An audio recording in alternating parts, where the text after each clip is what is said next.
Magandang araw po sa inyong lahat. Ngayon po ay araw ng Lunes. Pagpasensyahan niyo pa rin po ang aking boses at grabe pa rin po ang ubo ko, no? Lalo na po ngayon nag-uulan, tas init, no? Kaya kayo po ay mag-iingat, no? Para kayo po ay laging safe, no? Ang panahon po natin ay talaga pong iba-iba, no? Yan. Yan.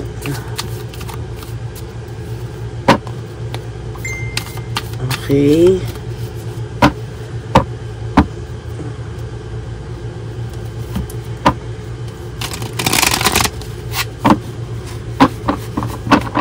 Pili po tayo ng basahin muna po natin.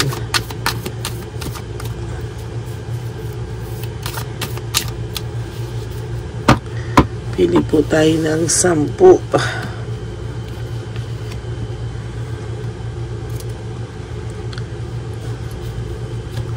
1, 2,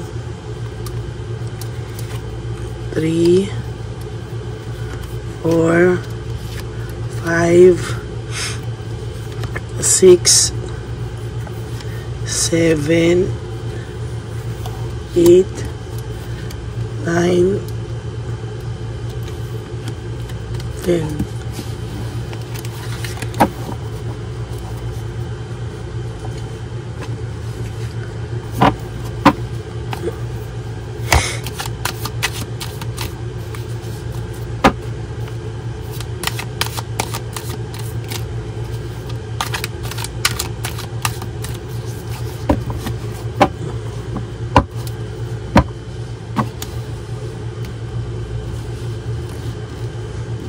Okay, 1 sorry po, 1, 2,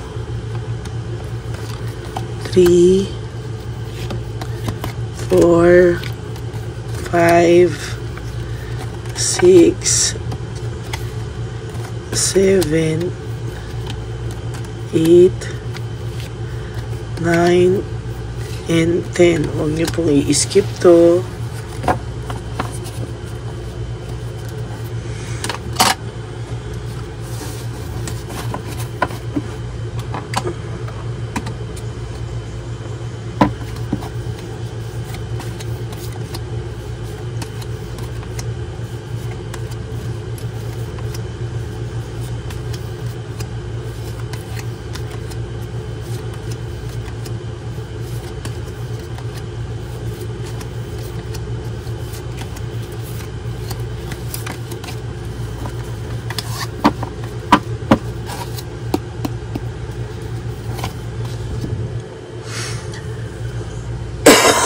Sorry po. Lack of commitment. Ang nakikita ko po dito sa taong to ay lack of commitment po siya talaga sa mga panahon na to. Wala po siyang ito pong kahit po meron siyang tiyabilitang palaka, hindi rin po siya totally nagko-commit dito at meron pa po siyang mga kinakausap on the side, no? Isa pa po sa nakikita ko ay iniisip ka pa rin po ng person na to, no? Iniisip ka pa rin po niya, actually gusto ka po niyang kausapin pero hindi niya po magawa, wala po siyang lakas ng loob kausapin ka, no? Gustong-gusto ka po niya kausapin pero wala po siyang lakas ng loob. Yabang po kasi siya kaya hindi niya kayang bumaba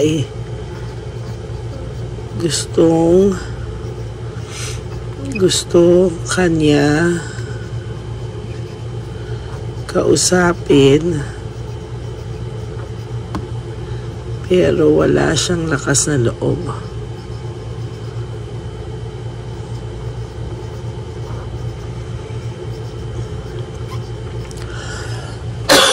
Sorry po.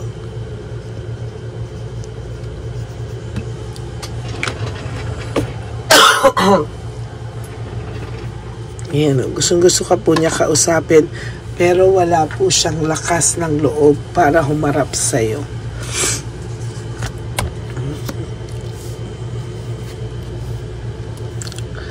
Very disorganized din po siya sa mga nangyayari sa kanya ngayon. Wala po sa ayos talaga ang buhay ng taong ito. As a matter of fact, gulong-gulo po siya. Hindi na po niya alam paano niya maaayos yung gusot na nangyayari sa inyo, no? Or nangyari sa inyo, or nangyayari rin sa kanya sa buhay niya. There's failure, no? Lagi pong may failure sa taong ito. Lahat po ng ginagawa niya ngayon, pakiramdam niya po ay failure, no? Ang pakiramdam niya po ay lahat ng gawin niya ay walang nangyayari o wala pong kinapupuntahan, no? Lahat po ay nagkakamalas-malas at hindi niya po alam bakit daw nagkakaganito ang buhay niya. Sa totoo lang po, tatapatin ko po kayo, kulang pa po yan sa ginawa niya po sa inyo, no? Kulang pa po yan talaga. And as a matter of fact, sa totoo lang po, no, nahihirapan po yung taong yan tanggapin na nagkaleche-leche po yung buhay niya dahil po sa iyo, na wala ka na po sa buhay niya. Yan, no?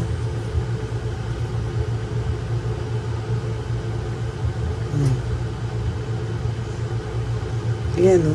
Kasi sa totoo lang po, sa nakikita ko po talaga sa kanya, nabigla lang din po ito at nagkamali, no? Kaya lang nung nawala ka po, parang dinire-diretso niya na lang kasi pakiramdam naman niya nandito na rin to, so sige na, gawin na lang natin din, na dinire-diretso na lang po niya, total wala ka na rin naman daw po sa buhay niya. Parang pinanindigan na lang po niya lahat ng mga maling ginagawa niya. Kaya ayan po, oh, ikaw naman po, naging pasensyosa ka masyado dito, no, na kahit niloko ka na po nito noon, ay pinatawad mo pa rin po ito at minahal. Kaya lang hindi pa rin po enough sa kanya.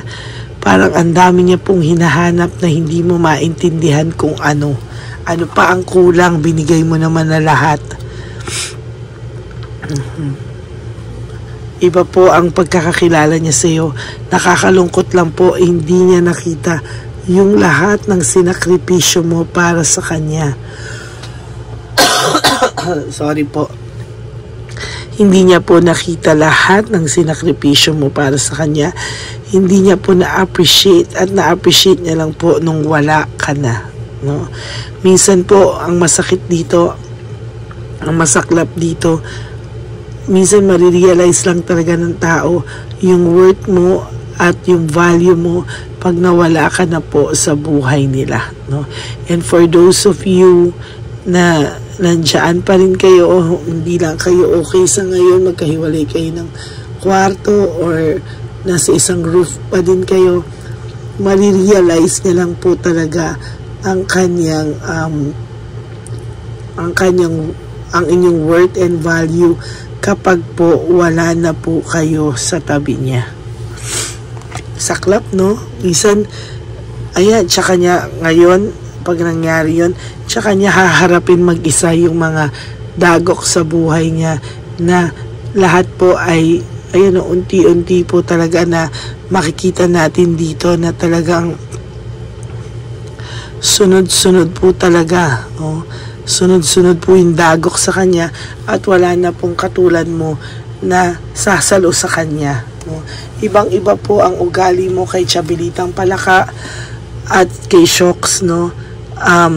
Ibang-iba po, kaya hahanapin niya po ang pagsuporta mo sa kanya, ang pag-aalaga mo sa kanya, at ang pagmamahal mo sa kanya, no? Kunwari lang po, ipapakita niya na masaya siya, but the truth is, lagi ka po niyang iniisip. Gustong-gusto ka niya kausapin, pero wala po siyang lakas ng loob humarap sa'yo.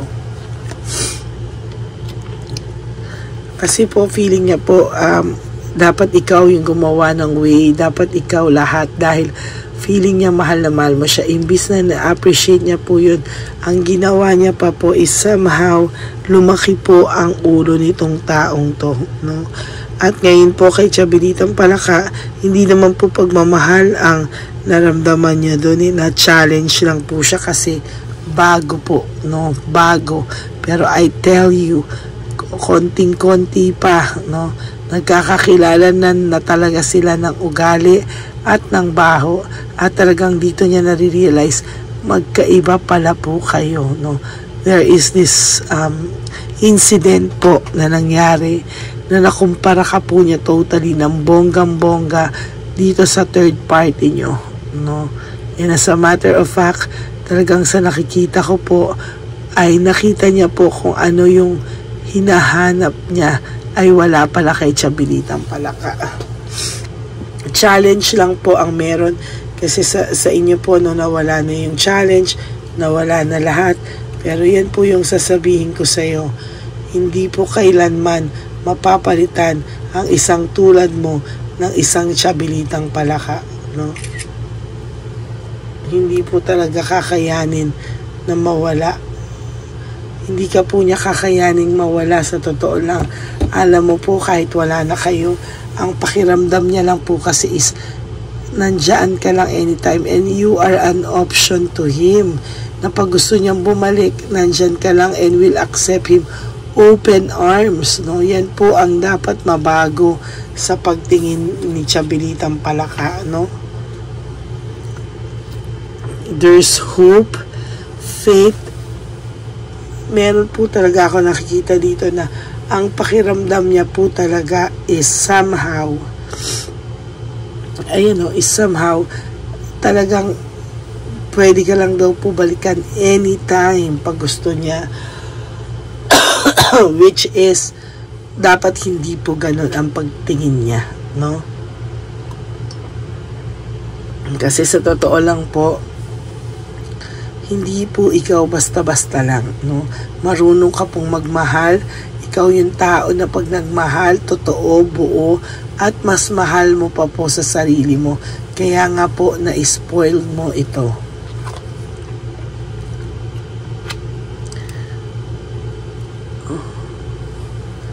Panay, alam mo po yung nakita niya kay Chabelitang Palaka kasi panay kalaswaan, panay, adventure, parang saya lang ng saya. Hindi pa po nila nararanasan, wala pa po sila sa peak ng naranasan nyo, no? Na nandyan talaga na totoong relasyon na. Sa kanila po kasi parang naglalaro pa lang po talaga. As a matter of fact, naiisip niya rin po ang happy memories nyo together. Ayan, no, naiisip niya po talaga. Kaya ako po talaga ay ayan, no.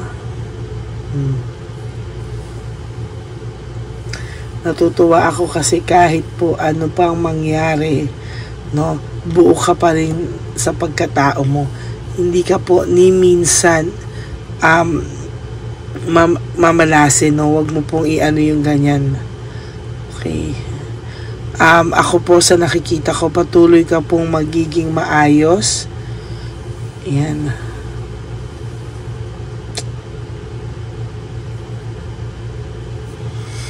Ayan.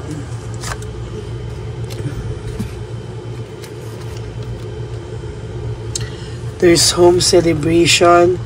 Maayos po ang pakiramdam mo, no? Magiging mas maayos pa po ikaw sa mga susunod pang panahon. At huwag ka pong mag-alala, hindi ka po pababayaan ng Divine Universe. Lagi po siyang nakaprotekta sa iyo because alam niya po na ikaw po ang taong dapat sumaya. Ayan, meron pa po ako nakikita ditong joy, courage, determination, and celebration. May mga blessings pong parating sa iyo, no?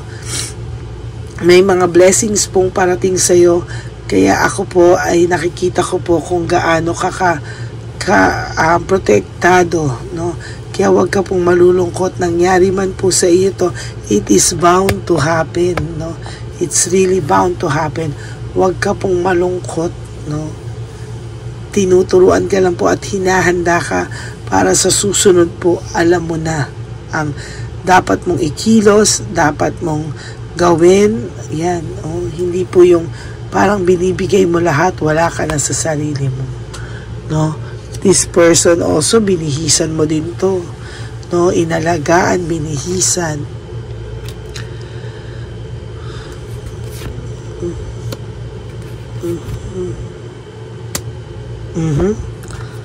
Mental energy, naiisip ka po niya, lalo na po pag nag-aaway sila. Pag nag-aaway po sila, lalo ka po niyang nakukumpara at naiisip. No? Pagka nag-aaway sila, dun talaga yung peak na gustong-gusto kanyang makausap, pero wala siya talagang lakas ng loob na lumapit sa'yo. At ito po, curious siya, kamusta ka daw? Ano daw ang ginagawa mo? Kamusta ka na daw? Nakakaramdam po siya ng sadness, depression, and negativity. Yan. Feeling niya po sa lahat ng ginawa niya mali. No right choice, hindi tama ang pinili niya. At confused siya. Paano niya maaayos pa ang buhay niya sa darating na mga panahon. No, gusto ka po talaga niya kausapin, pero wala siyang lakas ng loob humarap sa iyo, kaya talagang sinusurrender na lang niya sa tadhana na gumawa ng paraan para sa inyong dalawa. Okay, so that is your first reading for the day today. Pasensya na po kayo sa boses ko. I am trying so hard to speak para makapagsalita po, kaya lang medyo masakit pa rin po yung lalamunan ko. Barado po yung ilong ko at grabe po ang ubo ko. Kaya pagpasensyahan nyo na po, ha? Maraming salamat po sa inyong lahat na patuloy pong nakikinig sa akin at nanonood sa akin, sa ating channel. Please make sure na panood nyo na po yung kahapon, yung reading 1 and 2, first reading and second reading of the day, lalo na po yung nauna po, no? Sorry, yung Sabado po, marami pa rin pong hindi nakapanood, lalo na po yung second reading of the day na iwanan po. Sayang po yun. Very powerful din po yun. And for those of you who would like to know if this reading is for you, kindly message me at Ladyly Elena. That's Ladyly Elena. Yan lang po ang aking official and legit FB account. No? Diyan nyo lang po ako pwedeng makontak at makausap. No? Maraming salamat po sa inyo at magre-reply naman po kami. Okay? To all my Lady Elena, solid and loyalista, family, friends, and subscribers, I love you all from the bottom of my heart. Nakita nyo naman po, ang aking commitment sa inyo is 100%. Maraming salamat po. And lagi nyo pong tatandaan na life is short. Don't make it shorter by stressing yourself from all the pains and heartaches na binigay sa inyo ng kahapon. Just surrender everything to the divine universe. Just let go and let God write your life and love story. I will be back for my second reading of the day. Magpapahinga lang po ako. Magbabalik po ako para sa inyong lahat. I love you all. God bless you and enjoy your Monday. Have a happy heart, everyone. Bye!